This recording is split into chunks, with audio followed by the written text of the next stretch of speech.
El Señor esté con ustedes. Evangelio de nuestro Señor Jesucristo según San Lucas. Gloria a ti, Señor. En aquel tiempo, llegada la hora de cenar, se sentó Jesús con sus discípulos y les dijo: «Cuánto he deseado celebrar esta Pascua con ustedes antes de padecer, porque yo les aseguro que ya no la volveré a celebrar hasta que tenga cabal cumplimiento en el reino de Dios». Luego tomó en sus manos una copa de vino, pronunció la acción de gracias y dijo: «Tomen esto y repártanlo entre ustedes, porque les aseguro que ya no volveré a beber del fruto de la vid hasta que venga el reino de Dios». Tomando después un pan, pronunció la acción de gracias, lo partió y se lo dio, diciendo: «Esto es mi cuerpo, que se entrega por ustedes. Hagan esto en memoria mía». Después de cenar, hizo lo mismo con una copa de vino, diciendo: «Esta copa es la nueva alianza sellada con mi sangre, que se derrama por ustedes». Palabra del Señor. Gloria a ti, Señor.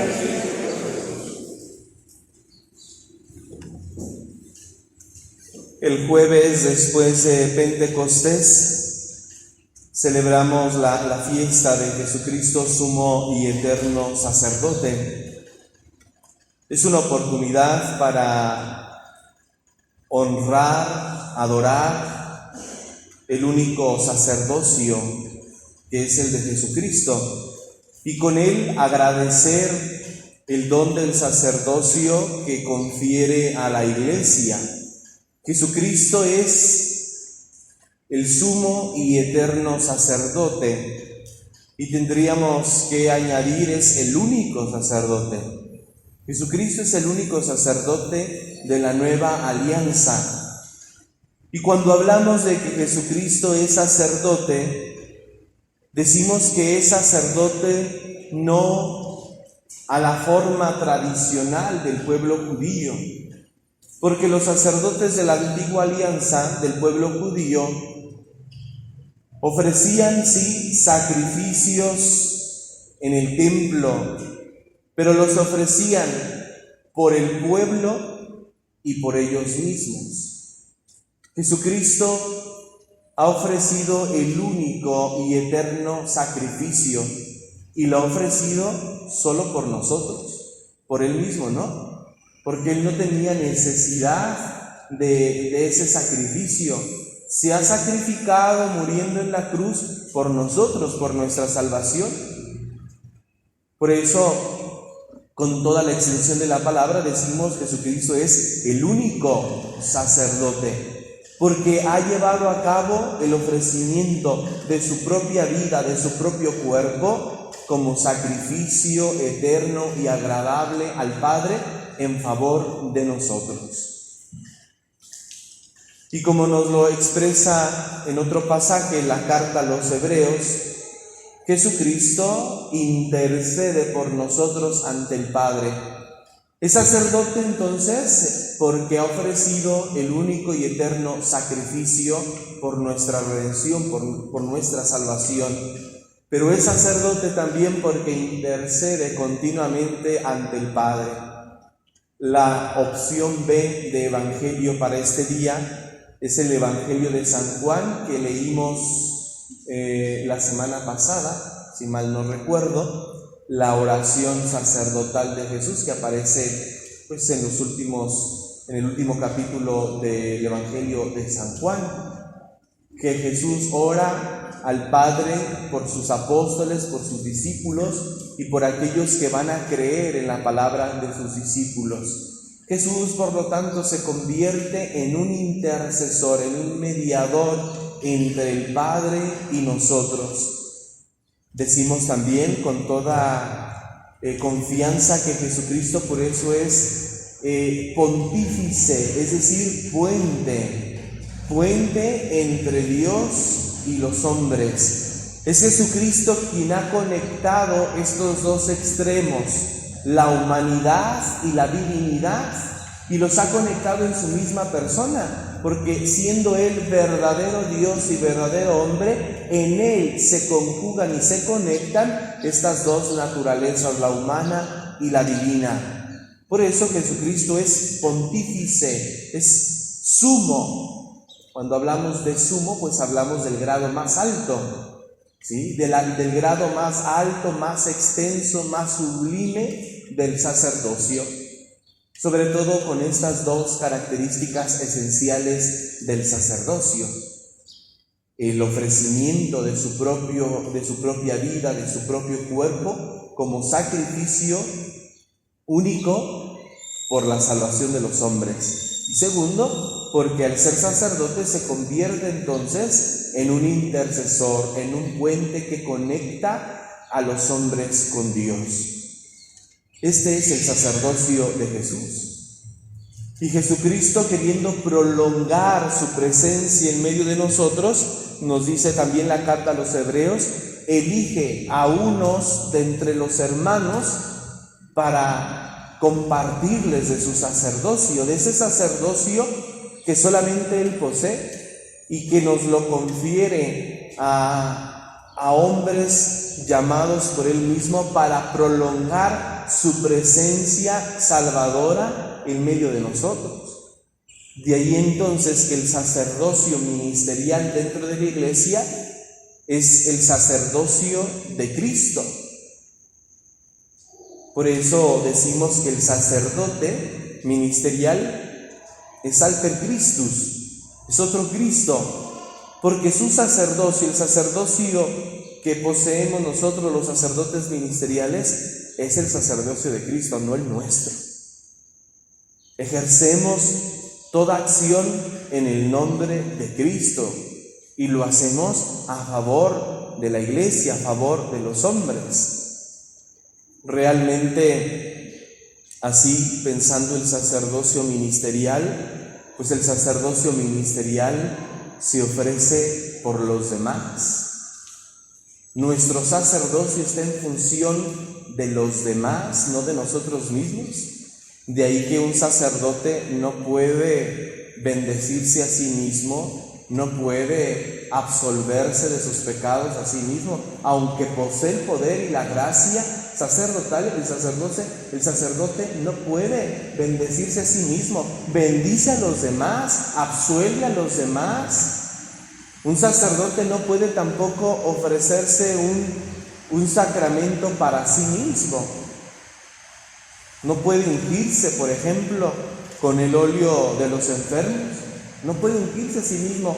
Es otro sacerdote el que tiene que ungirlo, porque nuestro sacerdocio está en favor de los demás, a ejemplo del sacerdocio de Cristo, que no murió para sí mismo, por sí mismo, sino para los demás.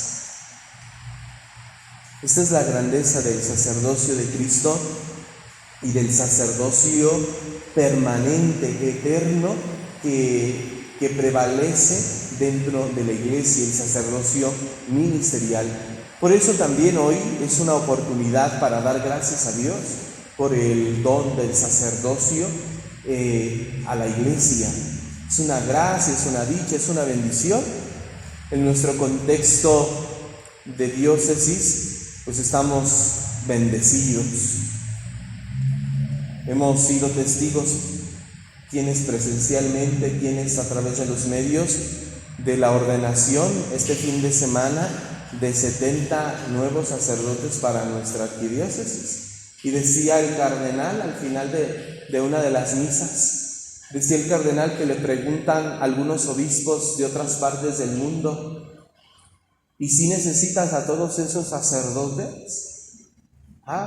Porque pues es histórico. Esto se convirtió en una noticia mundial en los medios de comunicación católica internacional. Esta fue una noticia, la novedad de que la arquidiócesis de Guadalajara estaba ordenando 70 nuevos sacerdotes, algo histórico, realmente algo histórico.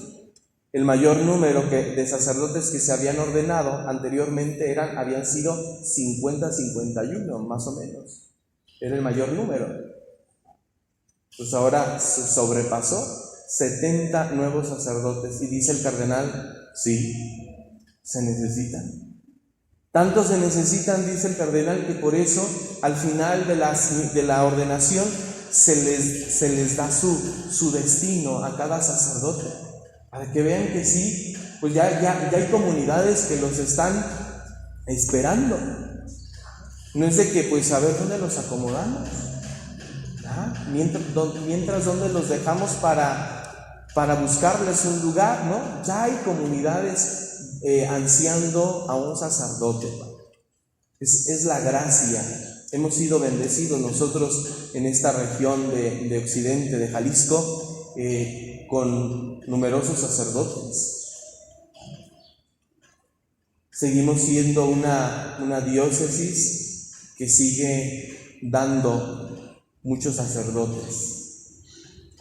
Pero bueno, nuestro deber como fieles de la Iglesia, ¿cuál es? Pues orar por nuestros sacerdotes. Pedimos por la santificación de nuestros sacerdotes, y de hecho la Comisión Episcopal del Clero a nivel México, a nivel nacional, ha propuesto una semana de oración por la santificación de los sacerdotes, que comienza hoy y termina el 24 de junio. Hoy comienza una jornada de oración por la santificación de los sacerdotes. Pero qué fácil, digo yo, es pedir por la santificación de los sacerdotes. Tenemos oraciones construidas ya que precisan, ¿no?, nuestra petición para que nuestros sacerdotes sean santos. Y necesitamos sacerdotes santos, porque solamente un sacerdote santo puede ejercer debidamente el don del sacerdocio, puede debidamente prolongar ese sacerdocio eterno de Jesucristo, prolongarlo en el mundo, prolongarlo en la Iglesia y ejercerlo debidamente para los demás y no para sí mismo. Decía el cardenal en la misa de ordenación sacerdotal del sábado, si mal no recuerdo, les decía a los que iban a ser ordenados sacerdotes, les decía: su sacerdocio está en función del pueblo. Se están ordenando sacerdotes para servir al pueblo, no para servirse del pueblo. Y los hay, tristemente. Hay sacerdotes que se sirven del pueblo, se valen de esa investidura sagrada para servirse, para acomodarse. El Papa Francisco también ha precisado de veras la función sacerdotal dentro de la Iglesia, diciendo que el sacerdote está para servir al pueblo, que el sacerdote no tiene que utilizar el don ministerial para subir, porque pues se da antes más, pero se da que como el sacerdocio de alguna manera nos sitúa dentro de una comunidad, nos sitúa dentro de la sociedad, pues hay quienes buscan el sacerdocio para tener una posición dentro de la Iglesia, dentro de la sociedad. Porque es cierto, el sacerdocio nos da un cierto estatus, un cierto prestigio, pero no está en función de nosotros. Y eso pues lo debemos de tener claro. Los sacerdotes no están en función de nosotros, sino si la gente se muestra atenta con nosotros, si la gente ama a sus sacerdotes, pues no es por nosotros, ni debería de ser por nosotros, sino por quien representamos. O sea, se ama a Cristo en la figura del sacerdote. Seguimos a Cristo en la figura del sacerdote, pero no es por el hombre en sí, No es por el hombre en sí de decir, pues tiene cara bonita, es simpático, etcétera. No, sino por quien representa el sacerdote. Por eso amamos, respetamos, atendemos a nuestros sacerdotes.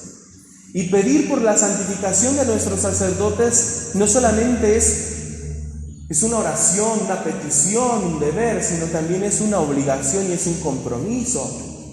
O sea, cuando yo pido por la santificación de mis sacerdotes, eso me está comprometiendo también como pueblo de Dios a ser santo. Es que la santidad se da en racimo. No hay santos solitarios o solos. Si nos damos cuenta de los santos, siempre se dan en racimo. Por lo tanto, si yo pido para que mis sacerdotes sean santos y quiero que mis sacerdotes sean santos, pues entonces el pueblo está obligado también a ser santo. Y si yo pido como sacerdote que mi pueblo sea santo, pues yo tengo que ser santo también. Entonces, no es simplemente pido y que el Espíritu Santo se encargue de santificar a los sacerdotes, no, sino que también me esfuerzo por ser santo, por ser santa. En el pedir está el dar. Si yo pido santidad, si yo pido buen trato, si yo pido pues una vida recta de mis sacerdotes, pues primero tengo que hacerlo yo. Primero tengo que ser santo yo, primero tengo que esforzarme en llevar una vida recta, porque esto es mutuo. Qué fácil es de repente señalar, ¿no?, a los sacerdotes, porque somos figuras públicas, y es fácil señalarlos por sus defectos, por sus errores. Y lo mismo entonces que pedimos y exigimos para el sacerdote, debemos primero vivirlo como pueblo de Dios. Hay una correlación entre el sacerdote y su pueblo. Si hay sacerdotes santos, su pueblo será santo. Si el pueblo es santo, los sacerdotes son santos. Hay una mutua relación. Por eso, pues pidamos a Dios, nos toca pedir a Dios por la santificación de nuestros sacerdotes, pero recordemos que al pedir estamos comprometiéndonos en ser santos también cada uno de nosotros. Pero no por eso dejen de pedir, porque dicen, no, pues entonces mejor ahí le dejamos. No, hay que pedir porque es una obligación nuestra de pedir la santificación de nuestros sacerdotes. ¿Por qué? Porque están ejerciendo un ministerio sagrado, el ministerio de Cristo. Y entre más santo sea el sacerdote, pues más va a transparentar la imagen de Cristo sacerdote. Ojalá, queridos hermanos, que nos esforcemos hoy por hacer este compromiso delante de Dios, de orar siempre por nuestros sacerdotes, pero de comprometernos por ser santos también cada uno de nosotros. Sacerdotes santos, pueblo santo, ¿sí? Fieles santos. Entonces, ¿quieres saber si tus sacerdotes son santos? Revisa tu vida. ¿Tú eres santo? ¿Tú eres santa? En esa medida. ¿Quiero saber si mi pueblo es santo? Pues me veo a mí mismo. Yo como sacerdote soy santo. Tenemos que esforzarnos. Tampoco veamos la santidad como un ideal inalcanzable. No, es posible. Y tenemos que lograrlo. Tenemos que ser santos. Cada quien a su modo, cada quien a su estilo, cada quien según su personalidad. No podemos ser santos todos de la misma manera. No, la santidad manifiesta su riqueza respetando la personalidad, la identidad de cada uno. La santidad no destruye, no destruye la personalidad, no destruye la originalidad de cada uno de nosotros. Entonces, esforcémonos por ser santos. La santidad es un don también que Dios da a su iglesia, que tiene múltiples rostros. Tiene múltiples rostros.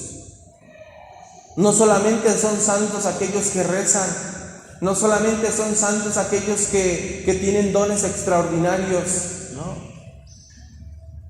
Es santo ya el que está luchando contra sus pasiones, el que está luchando contra sus demonios, el que se esfuerza por ser honesto, el que se esfuerza por ser responsable, el que se esfuerza por ser bueno. Ese ya se está santificando.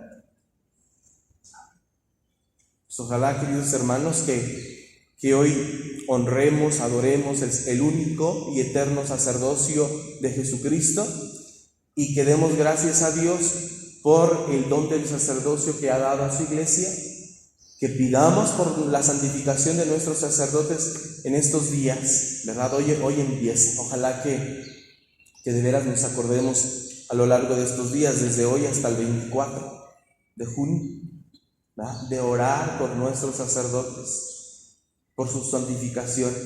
Pero recordemos que al orar por la santificación de nuestros sacerdotes, estoy comprometiéndome a ser santo, a ser santa. Y hagámoslo precisamente una realidad. La santidad es el rostro de la iglesia. Es lo que embellece a la iglesia. Y si queremos una iglesia bella, pues hay que ser santos. Porque si no, entonces estamos desfigurando a la iglesia. Afeamos la iglesia, porque no somos santos. Que el Señor nos conceda también este don, esta gracia de la santidad. Que así sea.